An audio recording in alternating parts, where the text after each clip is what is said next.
Hello दोस्तों, आज की इस वीडियो में हम बात करने जा रहे हैं नीट पीजी 2026 के बारे में।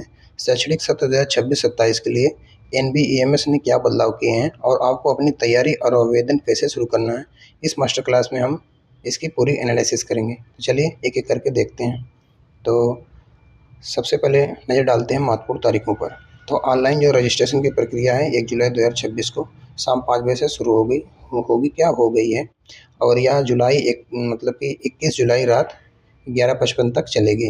अगर फॉर्म भरने में कोई सामान्य गलती हो तो आप उसको 25 से 28 जुलाई तक एडिट विंडो का समय दिया जाएगा। आप देख सकते हैं इसमें सारा सब कुछ लिखा हुआ है कि ओपन जो एप्लीकेशन होगा वो कब होगा। तो 1 जुलाई से ये ओपन हो चुका है और जो ऑनलाइन की जो क्लोजिंग डेट रहेगी वो क्या रहेगी, 21/7/2026 रहेगी। एडिट विंडो का डेटा 25/7 से 28/7 तक 28 जुलाई तक आप देख सकते हैं। आगे बढ़ते हैं। Registration checklist. तो फॉर्म भरते समय आपको बैठने से पहले इन चीज़ों को तैयार रखें। एक सामान्य मोबाइल मतलब कि सामान्य का एक सक्रिय मोबाइल नंबर और ईमेल आईडी अनिवार्य है। साथ ही अपनी एमबीबीएस डिग्री और इंटर्नशिप सर्टिफिकेट की सॉफ्ट कॉपी आपके पास रखें और भुगतान के लिए नेट बैंकिंग या कार्ड की सुविधा पहले से सुनिश्चित कर लें ताकि लास्ट मिनट में कोई दिक्कत ना आए। देख सकते हैं आप। आगे बढ़ते हैं। महत्वपूर्ण तिथियाँ। तो रजिस्ट्रेशन के बाद अगला चरण है सुधार और एडमिट कार्ड का।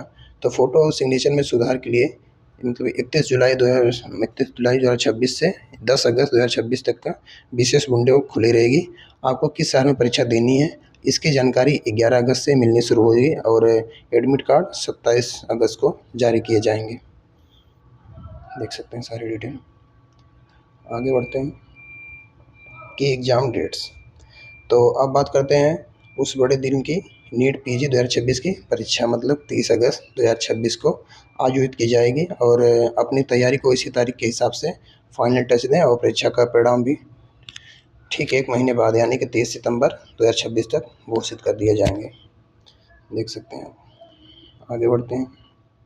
परीक्षा की योजना स्कीम। तो एग्ज़ाम पैटर्न को समझना बहुत ज़रूरी है। कुल 180 मल्टीपल चॉइस सवाल होंगे जो आपको पता भी होंगे पहले से। इसके लिए आपको 3.5 घंटे का समय मिलेगा। ध्यान दें कि यह परीक्षा केवल अंग्रेजी भाषा में होगी और पूरी तरह से कंप्यूटर आधारित मतलब कि सीबीटी मोड में होगी। देख सकते हैं कि एमसीक्यू टाइप कितने रहेंगे और ये सीबीटी मोड में रहेगी और टाइप क्या सिंगल शिफ्ट ओनली रहेगा और ड्यूरेशन 3.5 आवर रहेगा। आगे बढ़ते हैं। Marking rule summary. तो मार्किंग सिस्टम को लेकर स्पष्ट रहें कि हर सही उत्तर आपको 4 अंक दिलाएगा, लेकिन हर गलत उत्तर पर 1 अंक काट लिया जाएगा। अगर आप किसी भी सवाल का जवाब नहीं देते हैं तो उसके लिए 0 अंक होंगे। इसलिए रिस्क लेते समय सटीकता का पूरा ध्यान रखें। सारी जानकारी आपके पास होगी ही होगी, फिर भी आप एक बार देख सकते हैं, हो सकता है कुछ आपके लिए नया हो। तो आगे देखते हैं टाइम बाउंड सिलेक्शन रूल। तो इस परीक्षा का सबसे महत्वपूर्ण नियम है कि आपका पूरा पेपर 5 खंडों मतलब A B C D E से मतलब ए से लेके ई तक बटा होगा। हर खंड में 36 सवाल होंगे, हर पार्ट में 36 क्वेश्चन होंगे और इसके लिए 42 मिनट का फिक्स समय होगा। सबसे ज़रूरी बात है कि एक बार एक सेक्शन का समय खत्म हुआ तो आप पिछले सेक्शन पर वापस नहीं जा पाएंगे। देख सकते हैं। Know switch. आगे देखते हैं एग्ज़ाम डेट और शेड्यूल। तो परीक्षा के दिन के जो टाइमिंग नोट कर लें तो सुबह 7 बजे से एंट्री और बायोमेट्रिक्स शुरू हो जाएंगे और सुबह 8:30 बजे गेट बंद कर दिए जाएंगे। इसके बाद आपको किसी भी अंदर जाने की अनुमति नहीं मिलेगी, मतलब कोई भी एंट्री नहीं कर पाएगा। उससे पहले पहले आप एंट्री लें। 9 बजे शार्प आपकी नेशनल लेवल की परीक्षा शुरू हो जाएगी। देख सकते हैं। क्लोजिंग डेट क्या रहेगा, क्लोजिंग डेट क्या रहेगा, क्लोजिंग जो टाइम रहेगी गेट की वो 8:30 बजे रहेगी। सिस्टम लॉगिन 8:45 पे कर पाएंगे। एग्ज़ाम स्टार्ट 9 बजे से, एंट्री हो जाएगी 7 बजे से शुरू। इसमें देखिए चेतावनी के रूप में भी लिखा है कि 8:30 के बाद आपको किसी भी परिस्थिति में प्रवेश नहीं मिलेगा। आगे देखते हैं प्रतिबंधित वस्तुएं। तो परीक्षा केंद्र पर क्या नहीं ले जाना है इसकी लिस्ट लंबी है। कोई भी इलेक्ट्रॉनिक्स गैजेट, स्मार्टफोन या ब्लूटूथ डिवाइस वर्जित है। स्टेशनरी में या पेन हो गया, पेंसिल हो गया भी साथ ना ले जाएं। रफ काम के लिए आपको सामग्री वहाँ दी जाएगी। किसी भी तरह के आभूषण पहनकर जाने से बचें। ये सब उनके नोटिफिकेशन में इस तरह से चीज़ें लिखी हुई हैं। आप भी पढ़ भी सकते हैं नोटिफिकेशन क्या आया है। आगे देखते हैं केंद्र आवंटन का नया नियम।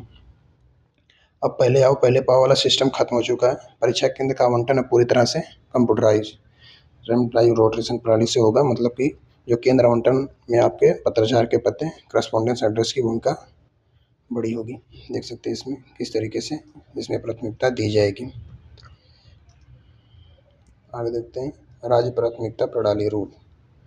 तो फॉर्म भरते समय आपको 3 राज्यों की प्राथमिकता देनी होगी। नियम के अनुसार पहला विकल्प वही राज्य होना चाहिए जहाँ जहाँ का आपका पता है। उदाहरण के लिए अगर आप तमिलनाडु से हो तो आपकी पहली पसंद तमिलनाडु ही अनिवार्य है। यूपी से हो तो यूपी से, हरियाणा से हो तो हरियाणा से। सीट ना होने की स्थिति में ही पड़ोसी राज्यों पर विचार करें।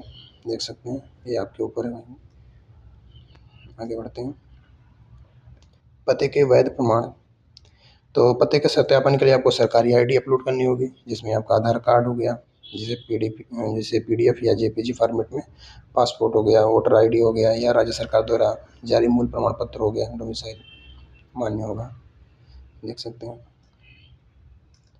आगे बढ़ते हैं। Address proof category B and C.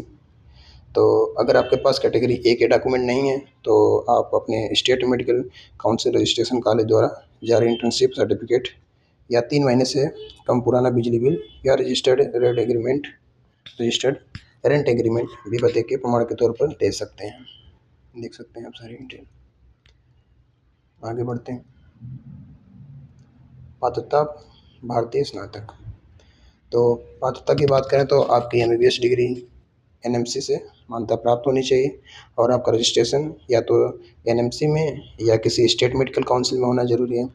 तो सबसे महत्वपूर्ण यह है कि आपकी जो 12 महीने की इंटर्नशिप मतलब 30 अगस्त 2026 तक अनिवार्य पूर्व से होनी चाहिए। देख सकते हैं 12 महीने की इंटर्नशिप इतनी तारीख तक पूरी होनी चाहिए। आगे देखते हैं पात्रता एफएमजी एंड फॉरेन नेशनल्स।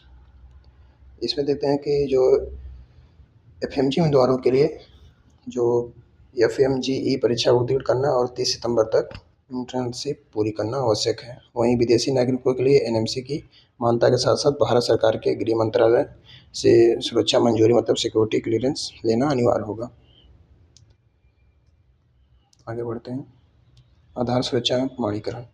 तो परीक्षा के दिन फिंगरप्रिंट वेरिफिकेशन होगा। इसके लिए आपका आधार बायोमेट्रिक अनलॉक होना चाहिए और ध्यान रखें कि आधार डिटेल एक बार सबमिट होने के बाद बदली नहीं जाएगी, इसलिए इसे बहुत ध्यान से भरें।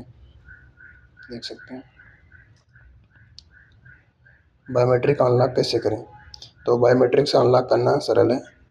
ये मतलब उदय की वेबसाइट पर आप जाके लॉक अनलॉक आधार सेवा चुनें और अपना वीआईडी और कैप्चा डालें। वीआईडी जो नंबर होता है और कैप्चा डालें। रजिस्टर मोबाइल नंबर पर आपको ओटीपी के जरिए आप इसे आसानी से अनलॉक कर सकते हैं। आप वेबसाइट भी देख सकते हैं। आगे बढ़ते हैं। फ़ोटो अपलोड करने के निर्देश। तो फ़ोटो के 2 हिस्से हैं, एक लाइव फ़ोटो और जो फॉर्म भरते समय वेबकैम से ली जाएगी और दूसरी रिसेंट फ़ोटो जो आप अपलोड करेंगे। बैकग्राउंड सफ़ेद होना चाहिए और सेल्फी बिल्कुल भी स्वीकार नहीं की जाएगी। चश्मा या टोपी उपयोग ना करें उस टाइम। देख सकते हैं इसमें लिखा हुआ है और उसमें साइज का भी दिखेगा कि 80 KB से कम होना चाहिए और सफ़ेद बैकग्राउंड चेहरे पर स्पष्ट रोशनी होनी चाहिए ताकि अच्छे से फोटो दिखे। हस्ताक्षर एवं अंगूठी का निशान।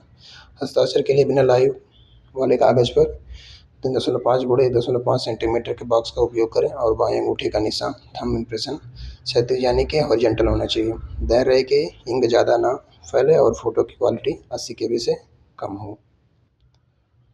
सब नियम कानून है। आगे बढ़ते हैं। अंक बराबर होने के नियम। तो अगर 2 उम्मीदवारों के अंक समान होते हैं तो बेहतर रैंक उसे मिलेगी जिसने कम गलतियाँ मतलब नेगेटिव रिस्पॉन्स पर होगी। अगर वहाँ भी अगर बात नहीं बनती तो एमबीबीएस के एग्रीमेंट जो परसेंटेज और जो अंत में उम्र मतलब आयु के आधार पर रैंक तय की जाएगी। देख सकते हैं। आगे बढ़ते हैं। Helpline and communication. किसी भी समस्या के लिए आप एनबी की हेल्पलाइन नंबर पर आप कॉल कर सकते हैं। देख सकते हैं उनका नंबर और टाइमिंग दिया हुआ है, सपोर्ट भी दिया हुआ है, टाइम और भी दिया हुआ है। मतलब किसी भी एजेंट को आपको अच्छे मार्क्स नहीं दिलवा सकता है, इसलिए केवल अपनी मेहनत पर भरोसा करें और आधिकारिक सूचनाओं के लिए केवल NVEMS पोर्टल का उपयोग करें। आगे बढ़ते हैं।